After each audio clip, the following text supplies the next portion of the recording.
When we talk about search, in particular AI search, the terms like AEO, GEO, LLMEO, whatever EOs are out there, it's still too short-sighted.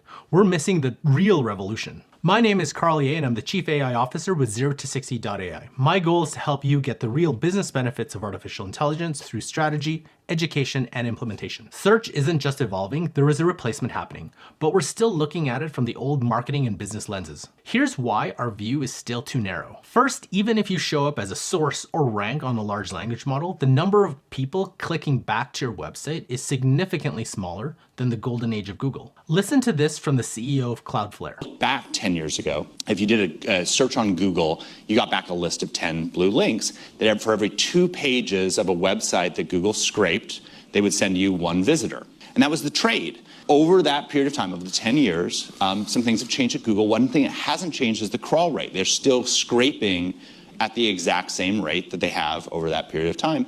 But now it takes 6 pages scraped to get 1 visitor. What's changed? The answer is that today, 75% of the queries that get put into Google get answered without you leaving Google, get answered on that page. So if you want to ask, when did David Rubenstein start Carlisle?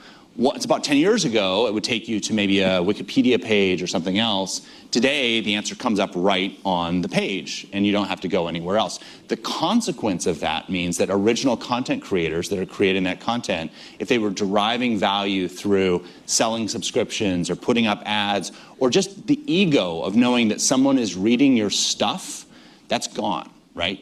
That is falling off a cliff, and that's the good news. So it was 2 to 1 10 years ago for Google. It's 6 to 1 today. What do you think it is for OpenAI? 250 to 1. What do you think it is for Anthropic? 6,000 to 1. Right?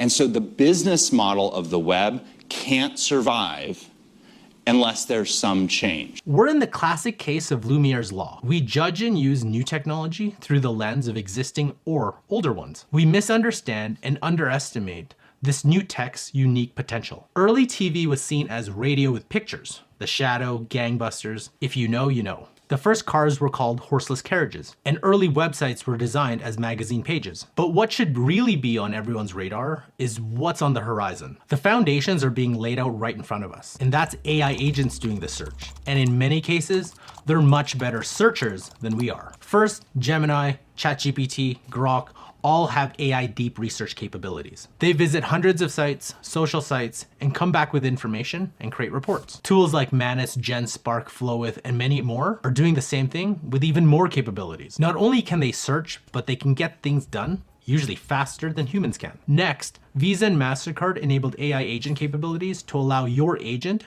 to purchase and make payments on your behalf. One step further, Y Combinator's request for startups includes B2A, business to agents, where the agent are the customers. Your agent will be doing a lot of searches to find, research, compare, and buy.